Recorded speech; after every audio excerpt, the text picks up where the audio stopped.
মাননীয় অধ্যক্ষ মহোদয়, মই এটা বিশেষ কথাৰ বাবে সদনত বিধায়কসকলৰ দৃষ্টি আকৰ্ষণ কৰিব খোজো। আমাৰ সমষ্টি পুনৰ্গঠনৰ পিছত পঞ্চায়তসমূহ পুনৰ্গঠন হ'ল, কিন্তু এতিয়াও বহুকেইটা সমষ্টিত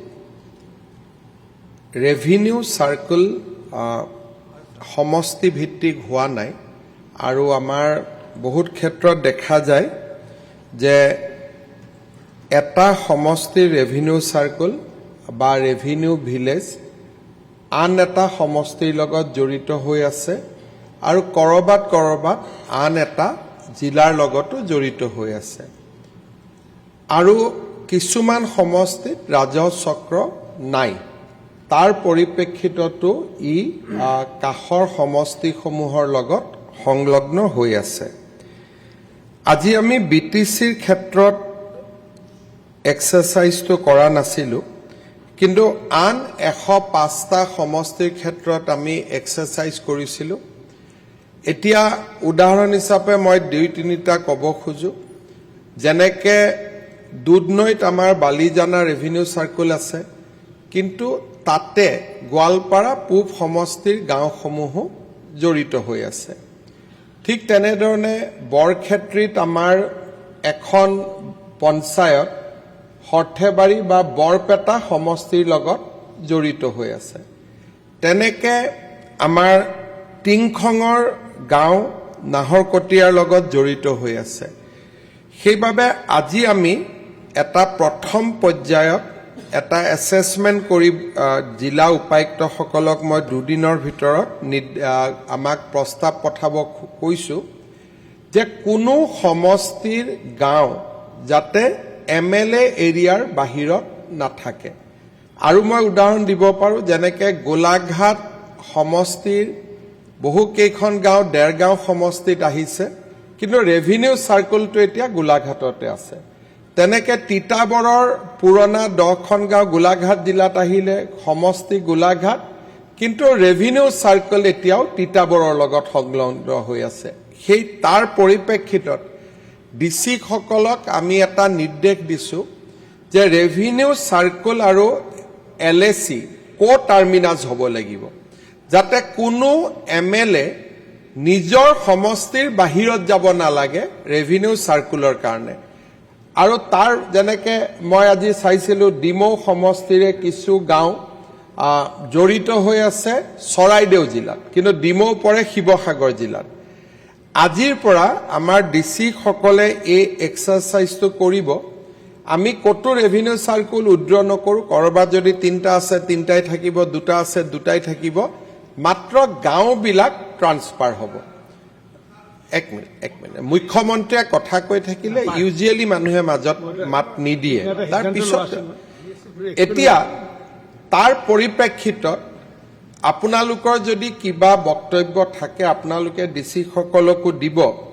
আৰু যিকেইটা সমষ্টিত এটাও ৰেভিনিউ চাৰ্কুল নাই, সেই সমষ্টিখিনিৰ আমি লিষ্ট উলিয়াইছোঁ। বৰপেটা জিলাৰ পকা বেতবাৰী আৰু চেঙা, বঙাইগাঁও জিলাৰ সৃজনগাম, কাছাৰ জিলাৰ বৰখলা আৰু ধলাই, ধুবুৰীৰ বীৰসিং জৰুৱা।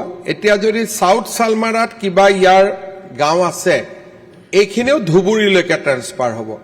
ধুবুৰীত বীৰসিং জৰুৱা, ডিব্ৰুগড়ত খোৱাং, গোৱালপাৰাত জলেশ্বৰ, কামৰূপ মহানগৰত চেণ্ট্ৰেল গুৱাহাটী, লখিমপুৰত নাওবৈচা, তিনিচুকীয়াত মাকুম ডিগবৈ আৰু শোণিতপুৰ জিলাত ৰঙাপাৰা, বিশ্বনাথ চাৰিআলিত বিহালী। এই সমষ্টিকেইটাত এটাও ৰেভিনিউ চাৰ্কুল নাই। ইয়াতে আজি আমি সদনত জনাবলৈ পাই ভাল পাইছোঁ যে চৰকাৰে তৎকালীনভাৱে এই গোটেইকেইটা সমষ্টিত এটা ৰেভিনিউ চাৰ্কুল দিবৰ বাবে সিদ্ধান্ত লৈছে। ইয়াৰ ফলত পকা বেতবাৰী সমষ্টিৰ গোটেই গাঁও পকা বেতবাৰী ৰেভিনিউ চাৰ্কুলত আহিব। চেঙা সমষ্টিৰ গোটেই গাঁও চেঙা ৰেভিনিউ চাৰ্কুলত আহিব। ঠিক তেনেকৈ গুৱাহাটীতো 5টা সমষ্টিত 5টা ৰেভিনিউ চাৰ্কুলত 5টা সমষ্টিৰ গাঁও আহিব।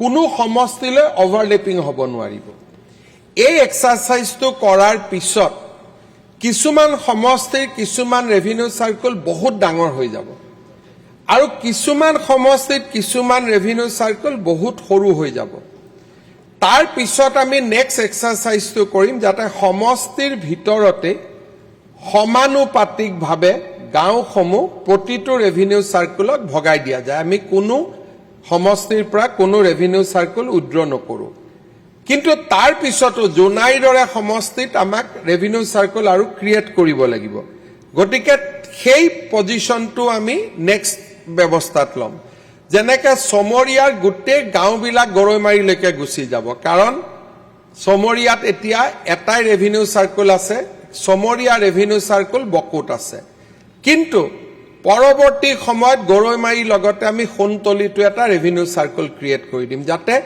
বৰ্ধিত প্ৰেছাৰটো লবৰ কাৰণে দুটা ৰেভিনিউ সাৰ্কেল আমি কৰিব পাৰো কিন্তু আজিৰ পৰা যেটো এক্সাৰসাইজ আৰম্ভ হ'ব সেইটো হল নিজৰ সমষ্টিত থকা ৰেভিনিউ সাৰ্কেলত গাঁওসমূহ এটেচ কৰা কোনটো ৰেভিনিউ সাৰ্কেলত এটেচ কৰিব লাগে আপোনালোকে যাতে ডিসি সকলক পৰামৰ্শ দিয়ে যত এটাই ৰেভিনিউ সাৰ্কেল আছে তাতটো পৰামৰ্শৰ প্ৰয়োজনে নাই কিন্তু যত এটা ৰেভিনিউ সাৰ্কেল নাই দুটা আছে গাঁওখিনি কোনটো ৰেভিনিউ সাৰ্কেলৰ লগত সংলগ্ন কৰিব লাগে সেইখিনি আপোনালোকে পৰামৰ্শ দিব ইয়াৰ নেক্সট স্টেজ আমি বিটিসিটো চেষ্টা কৰিম যাতে বিটিসিটো আমি এনেকে ৰেশনালাইজ কৰিব পাৰো মূল উদ্দেশ্যটো হল পঞ্চায়তৰ সীমাটো যেনেকে সমষ্টিৰ ভিতৰত তেনেকে ৰেভিনিউ ভিলেজো এতিয়া সমষ্টিৰ ভিতৰত হ'ব যাতে সমষ্টিৰ বাহিৰৰ সাৰ্কেল অফিচাৰৰ তাতে সমষ্টিৰ মানুহ বা সমষ্টিৰ বিধায়ক যাব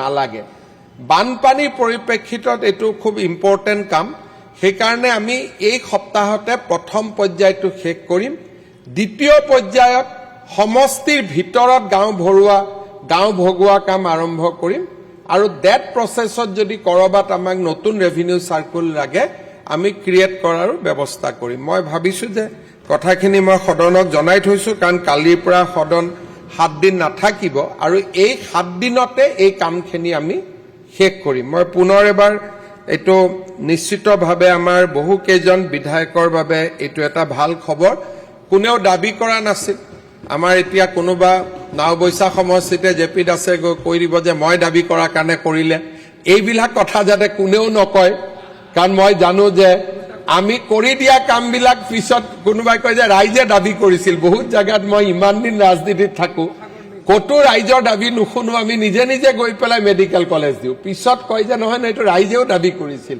গতিকে ইয়াত কতো দাবী নাই এতিয়া মই আকৌ এবাৰ কৈছো যে তৎকালীনভাৱে পকা বেটবাৰীত বিধায়কে দাবী নকৰাকৈ চেঙাত বিধায়কে দাবী নকৰাকৈ সৃজনগামত বিধায়কে দাবী নকৰাকৈ বৰখলা ধলাইত বিধায়কে দাবী নকৰাকৈ বিৰসিং জৰুৱাত বিধায়কে দাবী নকৰাকৈ খোৱাঙত দাবী নকৰাকৈ গোৱালপাৰাত জলেশ্বৰত দাবী নকৰাকৈ কামৰূপত চেন্ট্ৰেল গুৱাহাটীত দাবী নকৰাকৈ লখিমপুৰত নাওবৈছাত দাবী নকৰাকৈ তিনচুকীয়াত মাকুম ডিগবৈত দাবী নকৰাকৈ ৰঙাপাৰা বিহালীত আমি দাবী নকৰাকৈ ৰাইজৰ সুবিধাৰ প্ৰতি লক্ষ্য ৰাখি এটা সাৰ্কেল অফিচাৰ আমি সাৰ্কেল অফিচ আজি আমি ঘোষণা কৰিছো